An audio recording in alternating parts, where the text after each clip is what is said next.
Kahong-kahong karne ng treasure shark at butanding ang nasamsam ng mga otoridad sa isang delivery truck sa Lapu-Lapu City. Inaresto ang driver ng truck at ang itinuturong may-ari ng mga iligal na produkto. Makibalita tayo kay Randy Gurion ng GMA Cebu.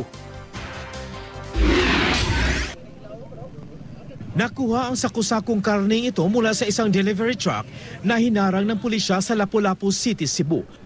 Ayon sa mga otoridad, karne ang mga ito ng treasure shark at butanding. Aabot sa mahigit 1,600 kilo ang bigat ng mga karne na nagkakahalaga ng 20,000 piso. Ipinagbabawal ang paghuli at pagkatay ng treasure shark at butanding sa ilalim ng Fisheries Code. Nagsagawa ng operasyon ang pulisya matapos makatanggap ng impormasyong tungkol sa mga illegal na kargamentong i-deliver at ibebenta raw sana sa naturang lungsod. Naghatag sa itong concerned citizen niya, dugay na sa dato nag-monitor nga naay magdeliveran diri og kaning shark meat diri sa Lapu-Lapu City. Enaresto ang nagmamaniho ng truck na si Orlando Lazon. Wala siyang maipakitang permit sa kanyang mga kargang produkto.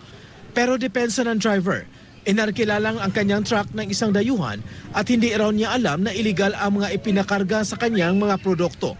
Huwag gila kong pailagaso, ano kung mahimo kay ako masulti mo ko sinuod nga. Huwag siya kalabutan na dakpunon ba na siya nga mga kargamento. Nakilala ng pulisya ang dayuhang sinasabing may-ari ng mga iligal na produkto. Hindi pa ito nagbigay ng pahayag. Nito lang nakaraang linggo, nasabat din sa lungsod naman ng Naga sa Cebu ang kahon-kahong karne ng treasure shark. Hinala ng pulisya, gagawing sangkap ng fishball ang mga naturang pating. Randy Gurion, Nagbabalita, Pilipinas.